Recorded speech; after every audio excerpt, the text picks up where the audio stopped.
ঢাকায় নাকি বিএনপি করে। মর্মান্তিক কথা। আপনি সমালোচনা করবেন, আপনাকেই ভারতের দালাল বানিয়ে দেওয়া হবে। 3 মাসের মধ্যে জাস্টিস সাত্তার সাহেব এই দেশের নির্বাচন করেছিলেন 91 সালে, আর এখন 90 দিন পার হয়ে গেছে নির্বাচনে। সরকার প্রধান বলছেন একটি মাত্র দল শুধু ডিসেম্বরের নির্বাচনে অন্য করেছে। আমি কি বলবো, যদি তাকে সমালোচনা করি তাহলে পরে আরেকটা ট্যাগ লাগিয়ে দেয়।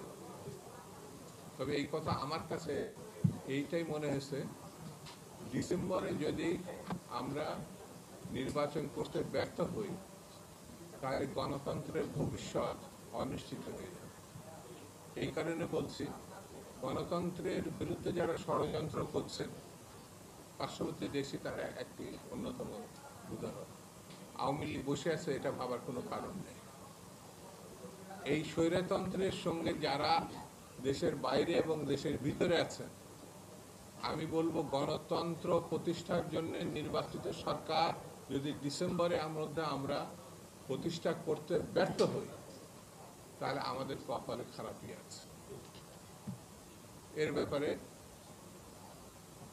দ্বিমত করার কোনো সুযোগ নেই। সেই কারণে আমাদের নেত্রী, দেশ নেত্রী, আপসী নেত্রী বলেছেন, পদে পদে গণতন্ত্র প্রতিষ্ঠায় বাধা আমরা লক্ষ্য করছি।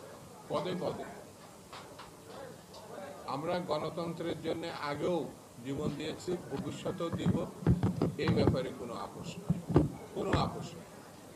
আমি আজকে উদ্যোক্তাদেরকে ধন্যবাদ জানাই শহীদ জিয়ার আদর্শ কর্মকাণ্ড এবং তার প্রতি শ্রদ্ধা জানানোর এবং দোয়ার জন্য যে অনুষ্ঠান আয়োজন করছেন, এই জন্য তাদেরকে আমি ধন্যবাদ জানাবো। আর ক্ষমা চেয়ে নিচ্ছি আরেকবার যে আমি বুলু ভাইকে এবং আলাল ভাইকে আপনাদের সামনে রেখে গেলাম।